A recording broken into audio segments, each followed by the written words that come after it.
they had a big cannon. You didn't see them right away, and they could shoot right at you, you know. They started to fire. They figured they could stop us with their shot rifles, you know, from the beach, you know. And they were lying along the beach, and you had to run over bodies. You don't have time to move them out, and you keep going in.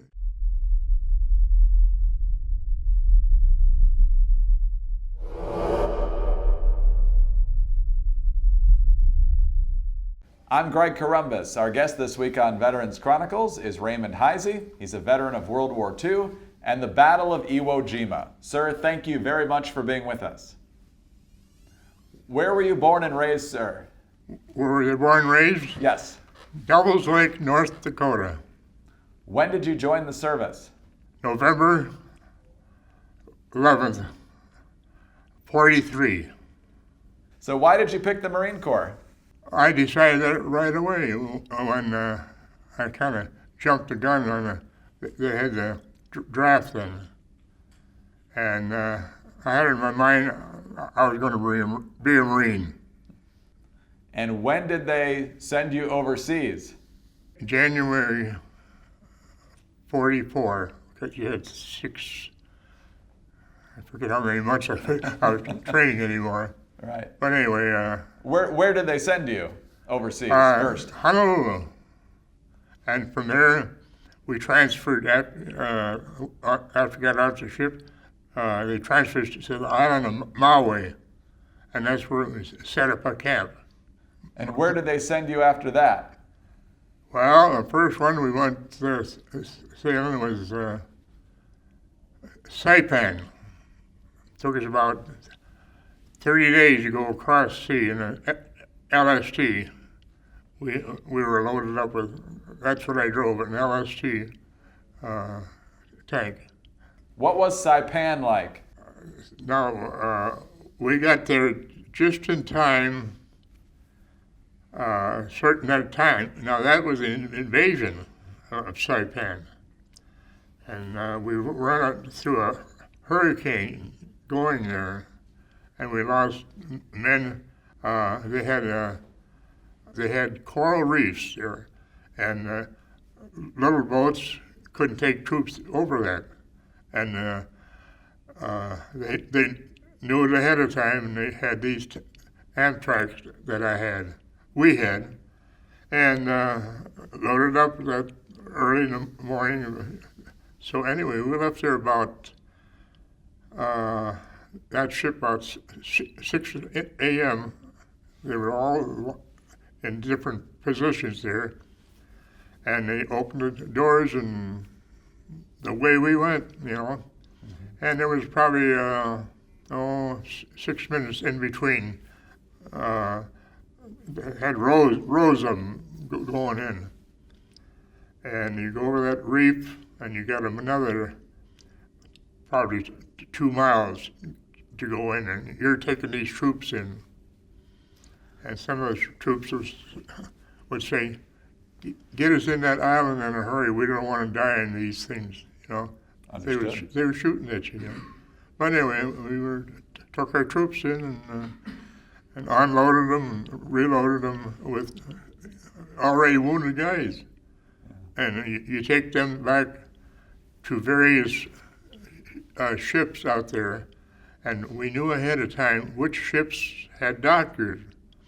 Therefore, you got, when you go over the coral reef, you look for a number, you know, that has these doctors.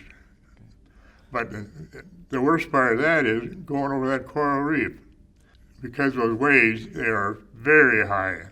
They could tip you over. So I want to skip ahead to the Battle of Iwo Jima. What was your role there? Well, right after, we hit Tinian right after Saipan, then we went to Iwo Jima.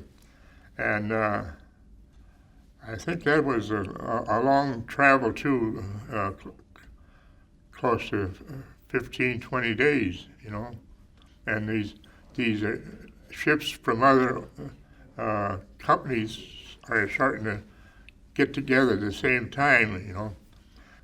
starting to unload and in waves, and you let one wave go in, and about 5 minutes or 10, another wave would go out. Giving the first wave a chance to establish a foundation. But going in, the opposition was already standing out there in a foot or so of water, shooting at us. Besides the big artillery, they had a big cannon, and they could shoot. You didn't see them right away, and they could shoot right at you, But they started to fire. They figured they could stop us with their rifles, from the beach, And they were lying along the beach, and you had to run over bodies, that were killed. You don't have time to move them out, and you keep going in. Probably not so far because you haven't established a good beachhead.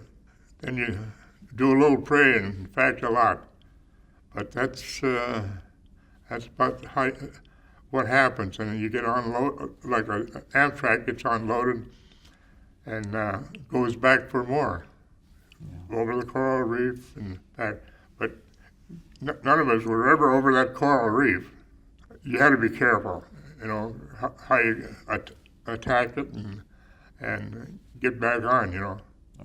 And you take them in and out, and you go back and get more troops and ammunition or whatever they need there, But you're busy at that, like probably all morning. We got there like at 7 o'clock. It was so that we arrived at that area pretty much in position, and you get the right side of the beach, whereas you can get on that beach, because some spots you can't, it's too high. You take that spot, and they knew they were going to get hit sometime. And yeah. Tell me about the day you earned the Bronze Star. That was on Saipan. What happened is when I seen this Amtrak, maybe here to the door, they were already loading Marines on that Amtrak that were all shut up. So I went over there and helped them, and we got them all in. And one of the infantrymen says, who can operate this tank out of here? And I'm the only one.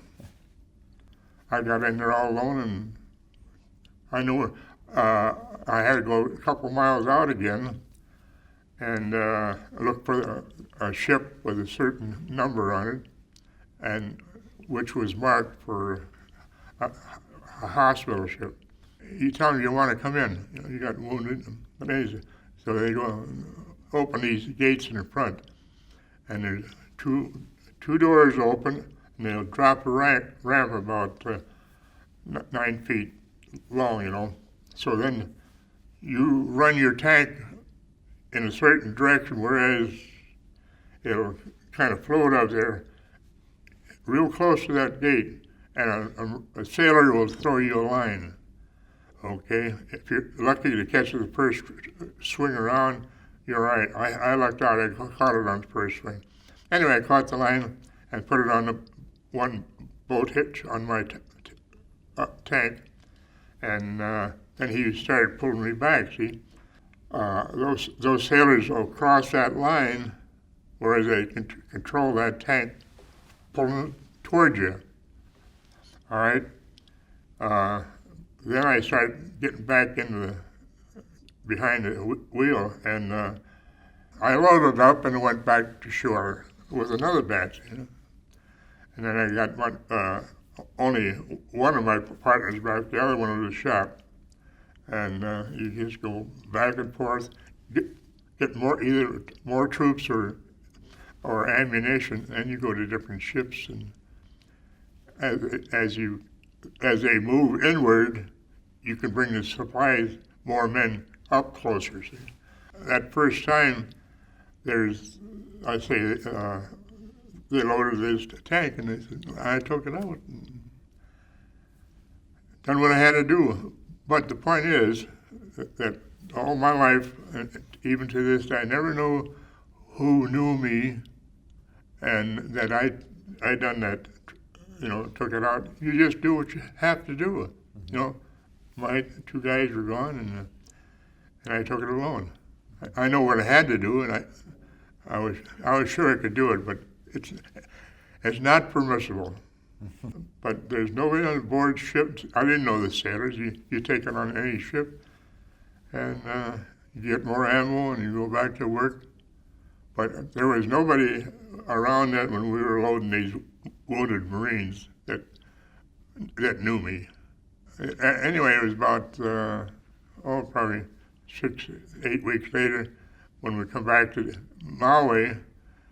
One afternoon, they had a gathering of anybody that had a medal coming. Whoever turned me, I don't know. Well, that's a few years ago. It's still deserved. So, Mr. Heise, we thank you very much for your time with us today, and thank you for your service to our country.